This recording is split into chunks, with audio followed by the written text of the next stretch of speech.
In the blink of an eye, we are back. Welcome once again to the J1 League GOALZONE Show, bringing you all the highlights from Japan's top division. With very little time to rest, the demanding schedule will test both players and managers. On the menu for round 7, it's Hokkaido with the early kickoff at home to the Marinos. Shimizu S Pulse on the search for 3 points against Oita, and league leaders Kawasaki welcome Shonan Bellmare. The match in Hiroshima was postponed due to 3 members of Nagoya's camp testing positive for COVID-19. To the Sapporo Dome for the second time this week then, and the home side hadn't lost since the league restarted.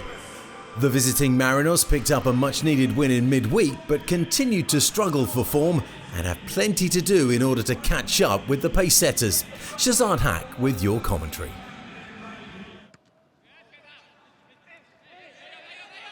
Given possession away here, and a big gap. It's Endo, bearing down on goal, squares the ball unselfishly. And an important save by Sugeno very, very early on. There was a huge gap in that defence. They got caught out there, Sapporo. Used to be the home of former Japan defender Atsuto Uchida,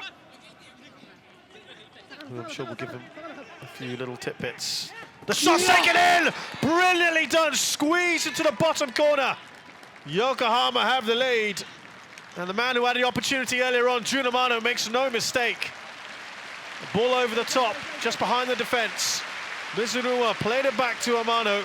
Took the bounce in front of the keeper. Could he have done better? Yokohama was coming. It's a lovely ball from Lucas Fernandez. And immediately, the riposte from Consadole Sapporo. Seconds from conceding, they score one of their own. Komai makes no mistake. It was a beautiful ball from Lucas Fernandez, more direct stuff.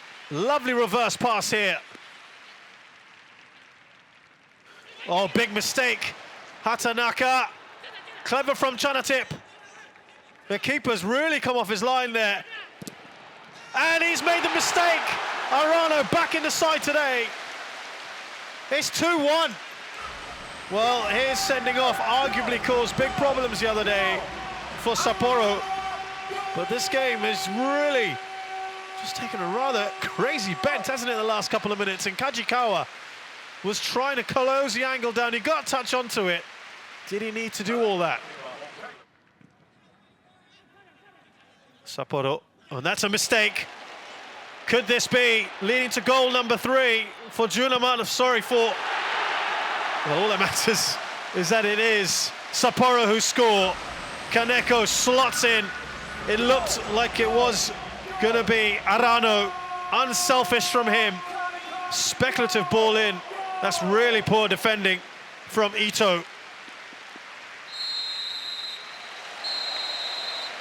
And they're very happy with that. A good win here for Consadole Sapporo, who have looked the better side overall throughout the game. Final score at the Sapporo Dome. It's Hokkaido Consadole Sapporo 3, Yokohama F Marinos 1. Yeah, it's a disappointing result, but to be honest, we didn't deserve to win the game. So, when we didn't play well enough, and we made mistakes that led to goals. So I think when you look at from an overall perspective, we didn't deserve to win the game. At the NHK Spring Mitsuzawa Stadium, with both teams coming into this one on the back of 2 losses. Yokohama would have their work cut out against Urawa as the Reds look to bounce back against the home side that had conceded 9 goals in their last 2. Patrick Kinghorn with your match commentary.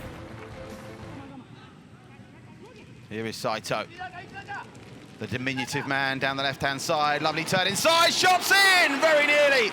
An absolute cracker of an opening goal. No rush in this build-up for Yokohama. Maginio's up for this, gets the head on target. And Nishikawa blocks it out. As Maginio's there again, acres of space across the face of goal. Can they get the shot away this time? And again, it's blocked. This time at the other end, Nakamura from a mile out. Oh, that would have been spectacular from the veteran.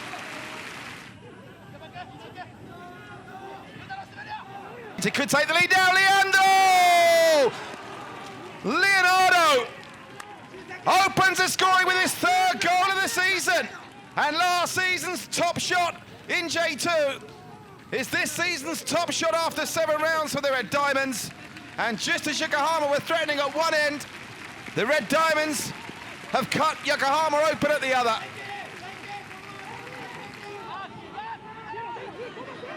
And this could be a second for the Red Diamonds to seal it. Holding it up, crossing it in, and heading it into the goal for game, set, match. Urawa Red Diamonds just seconds after Yokohama very nearly equalised. It's the other Brazilian, Everton, that has confirmed the 3 points are heading back to Urawa. Good delivery, if not a tad deep, and Sugimoto can't control it. And our referee, Takuto Akabe, will blow for full time. Well, Yokohama FC have been beaten here by the Urawa Reds by 2-0. Shimizu S-Pulse collected their first point in midweek and were looking to get themselves in place for a first win as they hosted Oita Trinita, a side that hadn't found a way past S-Pulse in their last 3 meetings at the IAI Stadium Nihondaira. Mark Richmond with your commentary. With those diagonal runs right through Elsinio. Clever touch, taking it away from the marker. Elsinio goes for goal. It's a great save by the goalkeeper, Takagi, who had watched it all the way. Kaneko, it's very patient at the moment from Shimizu, trying to carve up the angle. Renato, they have to watch the challenges, and it went right through. Well, a great save at the end.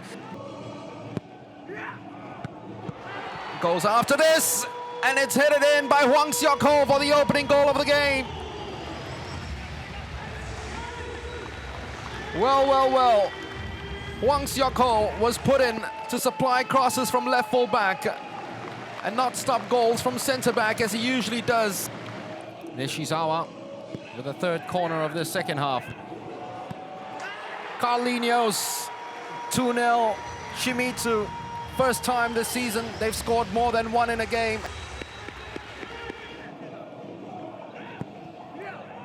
Later swung in, and it's 3-0. Just like the weather today, when it rains, it pours. And it's pouring goals at the Stadium Nihondaira. It's flung right in. And it's the first of the season for Valdo. He was denied a goal against Sagan Tosu because Carlinhos Jr. had been in an offside position, blocking the goalkeeper. This time, though, no teammates ahead of him.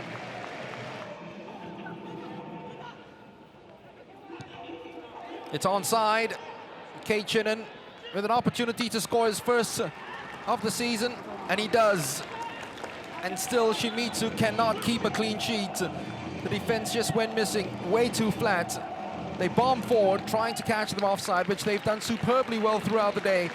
This time, though, it was just Valdo allowing Chinen to go, thinking that he was going to be offside.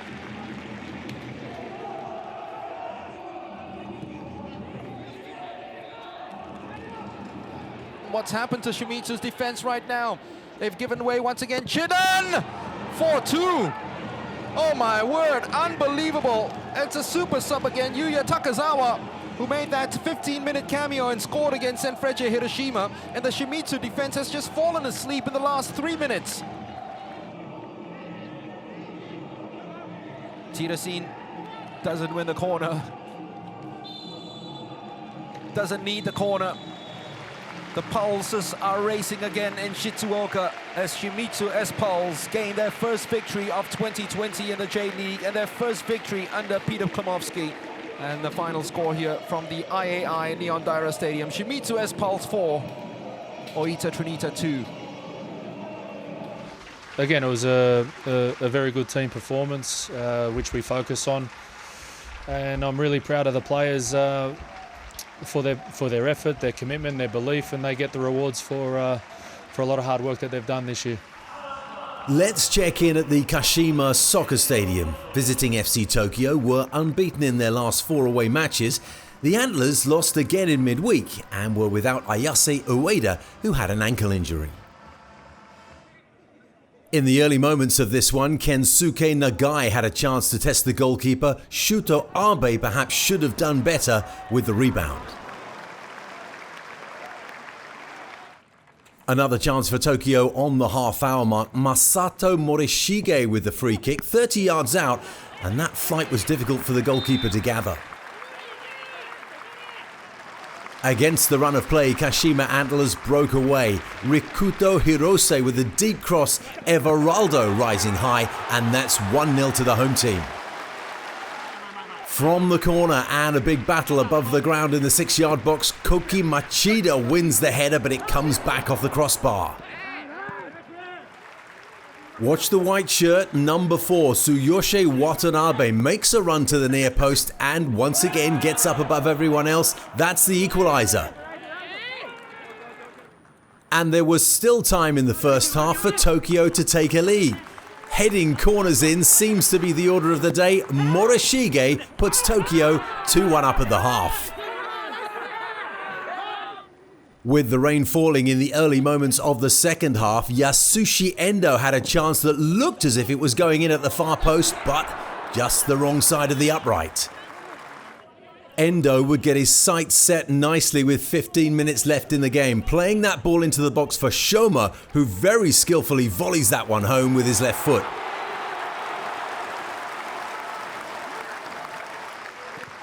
All square with 8 minutes to go, Kashima looking for the winner. Everaldo perhaps a bit over-elaborate, straight into the goalkeeper's arms. 3 minutes later and Endo involved again from over 40 yards. This chip comes back off the upright. Still time for a winner with time added on for stoppages. Again from the corner, Ryuji Izumi wins the ball in the air. Tipped over though by Akihiro Hayashi. We'll take a quick breather, but when we come back, the J1 League Goal Zone Show returns with more goals and the Hanshin Derby in Kobe. This is the only show that brings you the goals and highlights from one of Asia's best football leagues. It's the J1 League Goal Zone. Let's check in on Kashiwa Reysol now. The league's top scorer Olunga was looking to add to his tally of 5 goals as his side hosted Vegalta Sendai, who lost in midweek after letting a 2-goal lead slip. It took 20 minutes for the opening goal to come. With Kashima on the break, Ataru Isaka looked as if he was going to pull the trigger several times, but in the end he played in Hayato Nakama for the opening strike. Vegalta Sendai looking to tie things up. 6 minutes later, Takahiro Yanagi from distance tipped over. And they would rue that missed opportunity. Just 5 minutes before the break, Kashiwa went 2 up. Yusuke Sagawa with the cross, and Olunga gets his 6th goal of the season. And there was still time in the first half for him to get his 7th, working hard to dispossess the defender, but his shot going straight at the goalkeeper. Early in the second half, and Vegalta looking to get back into this one. Poor work defensively by Takuma Ominami in the 6-yard box. His namesake Takuma Nishimura takes advantage, and it's 2-1 now. Just before the hour mark, Olunga would get his 7th goal of the season. Running on to Ataru Esaka's pass, he had a lot of work still to do, but having checked inside, that's a really tidy finish. Heavily involved again, Olunga had another chance on the hour mark. Breaking through but brought down by the goalkeeper Yuma Obata. Olunga stepped up, but Obata, diving to his right, pushed that one away. All told, Olunga probably could have had 5 goals in this game, but in the end, he had to settle for a hat-trick, showing a good first touch here, and that's now 4-1. Without actually touching the ball, Olunga had a role to play in Kashiwa's 5th goal. Playing a decoy, Sagawa just moved the ball to his right and tucked that one away for a convincing home win. It was a good game. Basically, we tried to push from the very beginning. And, I just want to thank the whole team for, providing the platform for me to be able to score 3 days today. And the players, Isaka, Mihara, and Ataru, they are good players with good capability. So whenever they had the ball, I just have to anticipate into the box, and that's what happened. The ball came, and it was a good 3 goals for me today. We move to the Todoroki Stadium, and Kawasaki have won all 5 games since the restart, boasting the best offensive record in the league with 17 goals. Yu Kobayashi has been prolific from the bench, and he would start against Shonan Bellmare. Inside the first 3 minutes, and the goalkeeper almost paying for his poor clearance, Ryo Hatate drilling that one wide. Midway through the first half, cross comes over from the right, headed back by Hatate, and Yu Kobayashi draws a fine save from the goalkeeper, just stopping that ball from going over the line. Predictably, Kobayashi continued to be involved in the action, starting and finishing this move with a volley that the goalkeeper didn't find too tricky. Second half now, still no goals. Toichi Suzuki with that shot always going over the bar. A candidate for goal of the week coming up now as the ball comes over to the right hand side. Shota Kobayashi finds Tariq, and the overhead kick beats the goalkeeper into the far post. That's 1-0. So Kawasaki a goal down with about half an hour left to play. Ryota Oshima on the break plays the ball to his right hand side, and Miki Yamane levels. We're 1-1 now. So with all 3 points still up for grabs, Shonan Bellmare were perhaps a little too relaxed. Hirokatsu Ishihara losing possession, and Kaoru Mitoma making him pay. 2-1 up, and Kawasaki would make it 3 with 2 minutes to go. Ao Tanaka taking advantage of some more slack defending, and that's 3-1 to the home team. Vissel Kobe were at home, coming into this one on a steady run of 4 unbeaten games. Visiting Gamba Osaka had been effective going forward, winning 3 games on the trot. Little separating the two sides then as we head to the Hanshin Derby. Match commentary by Shazad Haq.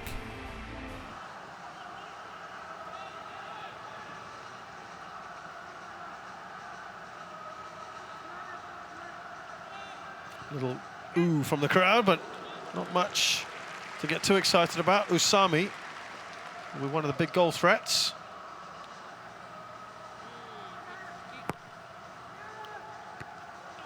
Again, that's not too far away.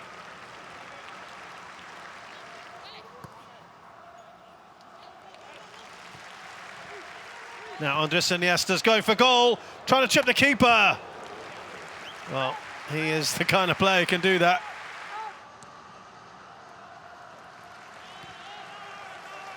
Here's Furuhashi. Trying to curl that into the far post. A good attempt. And the first real time we've seen Higashiguchi tested in this match. Just a little slip, untimely. Shot straight at Ikura. You do need to inject something into this, either side. Oh, and there you have it. We needed a goal desperately, didn't we? That pass seemed to evade everyone. And Yuji Ono, how on earth did that get to him? Vermaelen just seemed to take his eye off him. Well, you can also look at Fujitani. Didn't even mean to make that shot. I think he slipped and it looped into the far corner. Andres Iniesta, great ball in. Junior Tanaka, he too seemed to take a bit of a tumble.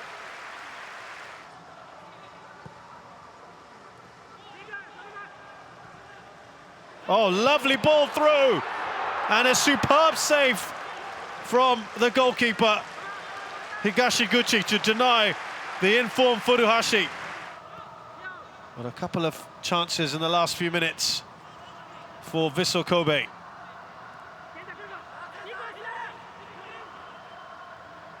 Iniesta. He goes for goal himself.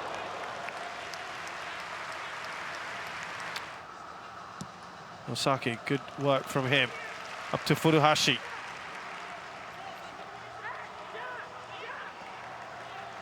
Junior Tanaka! Again kept out brilliantly by Higashiguchi, the header from Furuhashi. Hideguchi. Usami! Well, they have certainly sealed it now. He has had nothing to do all game. And out of the blue, that shot into the top corner. Absolutely brilliant from him. It was certainly on. And that's what he can do. The 28-year-old. Well, I think the keeper got enough on that, did he? Yeah, but perhaps it was just coming at him at tremendous pace.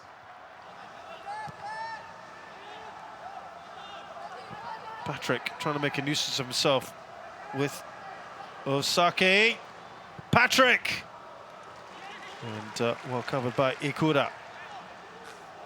Oh, tries to do a cheeky chip over the keeper onto the roof of the net.